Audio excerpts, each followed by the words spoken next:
The Joe Kelley Show on WDBO. Well, I know a lot of people are really frustrated by the problems right now on the 417 that Paul Cross has been telling us about here for the last 90 minutes or so. And I realize it means you're having a bad day, but I assure you somebody is having a worse day than you are just because you have to go around traffic, and it might take you an extra 20 minutes, 30 minutes or so to get home.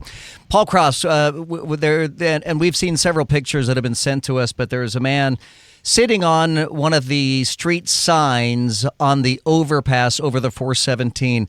And I'm so sorry, would you pinpoint that on a map for us? Yeah, it's it's between Narcoossee and Dowden. It's to just south of the International Airport.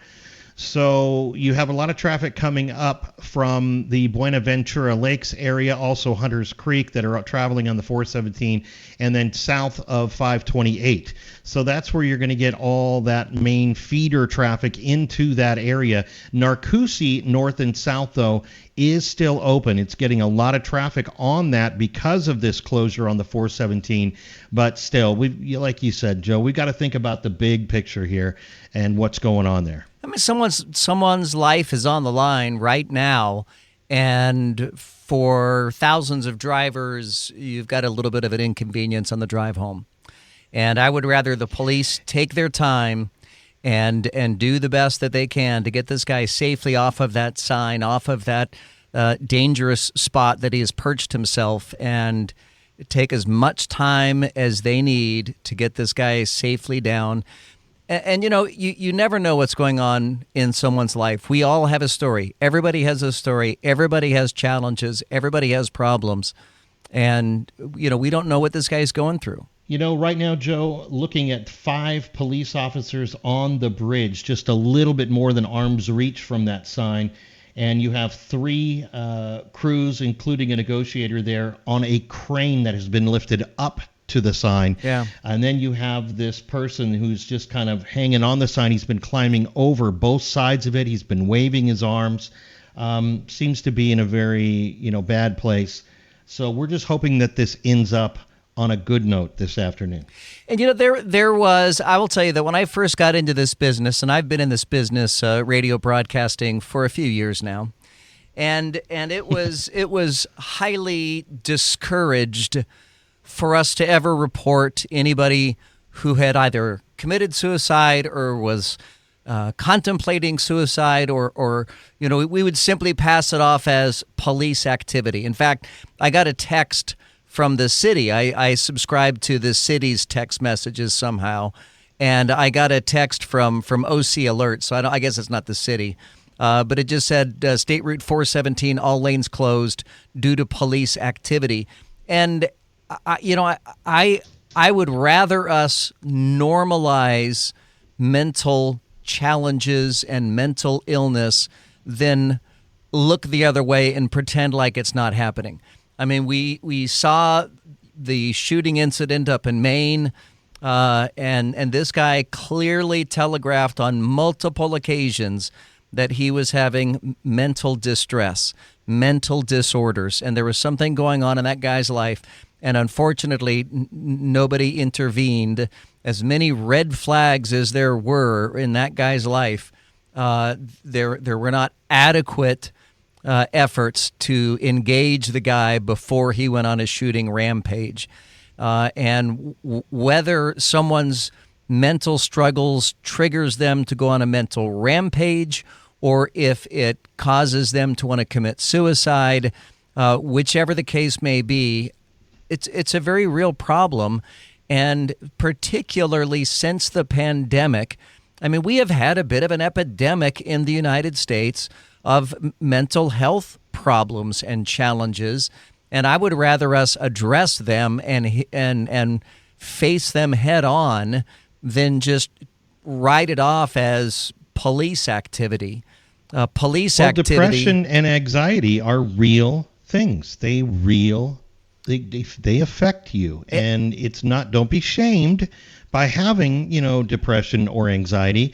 It is a very serious situation in the United States and around the world, as we can tell even right now. You never know what's going on with this person. You don't, and I'll be the first to tell you that I take anxiety medication because I have had panic attacks that I'm surprised y'all didn't feel them when I have my panic attacks, because they have a ripple effect, man. It's but I've got it under control. I have it under control now because I saw someone, because I have seen someone. I have been prescribed medications. I am able to talk with someone. I mean, I've been able to control my mental health challenges, and I think if it's not you who is listening right now that has the mental challenge, there's probably someone in your life that you know full well that has dealt with mental health challenges in the past, or perhaps, presently. 844-580-WDBO. Michael is joining us from Orlando. He wants to talk about this. Hi, Michael. How are you? I'm doing great. First off, I'd like to compliment you on everything that you guys do to communicate with the general public on this mental stress and anxiety. I myself am going through a little bit of anxiety. I had to say goodbye to my mom, 93, to move to another state to live with a family member, which I know I probably won't see her, and I've lived 65 years with her. I do take medication for my anxiety, but no matter how bad I feel that my world revolves around it, I would have to say, I watch on Facebook, but right now I'm in the car, but I would have to compliment you for your soothing, comforting reports that you do that helps people like me that have problems, and then you point out all the other problems in the world, and then I take a look at myself and I say, I really don't have it that bad. But you all do a great job on communicating with the general public, and I'd have to say watching your Facebook podcast is very relaxing and soothing, and I would have to say it helps me get through the day. Michael, that means the world to us. Thank you so much. And Paul has done just a tremendous job throughout the day today, following that crisis and helping people with that, and letting people know that there is an option. And a lot of people are still to this day unaware, and it's relatively new in the last 18 months or so, but you can call 988. It is the 911 version of mental health help. They've got counselors who can talk to you. Thank you very much for all that you do. Thank I really you, Michael. Appreciate it. I appreciate you. Thank you so much. And I'm glad that you, like me, are getting your mental health taken care of and taking the medicines that you need and seeing the people that you need to see. And Joe, Mike brings up a great point, and that is sometimes you are your own worst enemy. Oh. And you need to reach out. You Right. need to be strong enough to reach out to someone. If you have no one around you, then you can dial 988. You can find somebody there that cares and that, will help you. Yeah, absolutely. So, Michael, thank you. And we have a commercial that runs on our station, and honestly, I think it only runs on our stream. I don't think it runs on the broadcast signal. And I always listen to our stream every day, but we've got a really effective commercial that runs on our stream for it's an online mental health care counselor. And every time I hear the commercial, I think, wow, it is really effective because it talks about how, as you said, Paul, we all have these thoughts in our heads. And for me, and I think for a lot of people, the worst time of day for those thoughts is the end of the day when you are laying there in bed and you're alone with your own thoughts. And that's a scary place to be sometimes, is inside your own head with your own thoughts. And for some people, you turn to alcohol to try to quiet those thoughts. Some people turn to marijuana, some people turn to heavier drugs, narcotics and stuff like that. Some people turn to meditation. Some people turn to religions. There's a lot of different ways that people turn. And I had mentioned last week that I'm currently fasting from alcohol. Not that and I always say this is what an alcoholic would say, but I'm not an alcoholic. I'm not an alcoholic. It's not like you don't drink that much, do you? Anyway, I don't. But I would have a cocktail every night. And my father, for as long as I knew my father, my dad would have a cocktail every night.